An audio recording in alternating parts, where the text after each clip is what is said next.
বন্ধুরা, এর আগে আম্রমুকুল নিয়ে একটি ভিডিওতে আপনারা অনেকেই সাপোর্ট করেছেন, ধন্যবাদ সবাইকে। আজ আমি আবার একটি গুরুত্বপূর্ণ টিপস নিয়ে আপনাদের কাছে হাজির হয়েছি।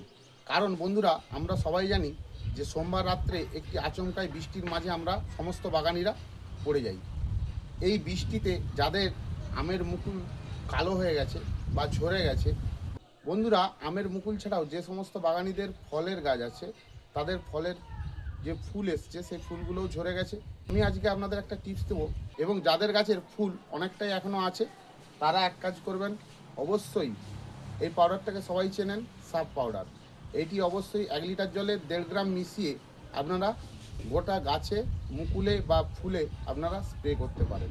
তো বন্ধুরা, 1 লিটার জলে 1.5 গ্রাম মিশিয়ে অবশ্যই আজই আপনারা সমস্ত ফল গাছের ফুলে এবং আমের মুকুলে আপনারা স্প্রে করে দিন। যেইটুকুন ফুল আছে বা যেইটুকুন আম্র মুকুল আছে অবশ্যই সেটা ফলে পরিণত হয়ে যাবে। আমি সোমনাথ আপনাদের কথা দিচ্ছি। কেন না, সাব পাউডারে কার্বনডাজিম 12% এবং ম্যানকোজেব 63% এতে আছে। এই সাপ আমাদের বাগানের ক্ষেত্রে একটি অনস্বীকার্য ফাঙ্গিসাইড।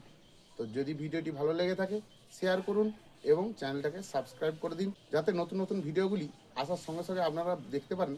তার জন্য বেল আইকনটিও প্রেস করে দেবেন। ভালো থাকুন, সুস্থ থাকুন এবং সঙ্গে থাকুন।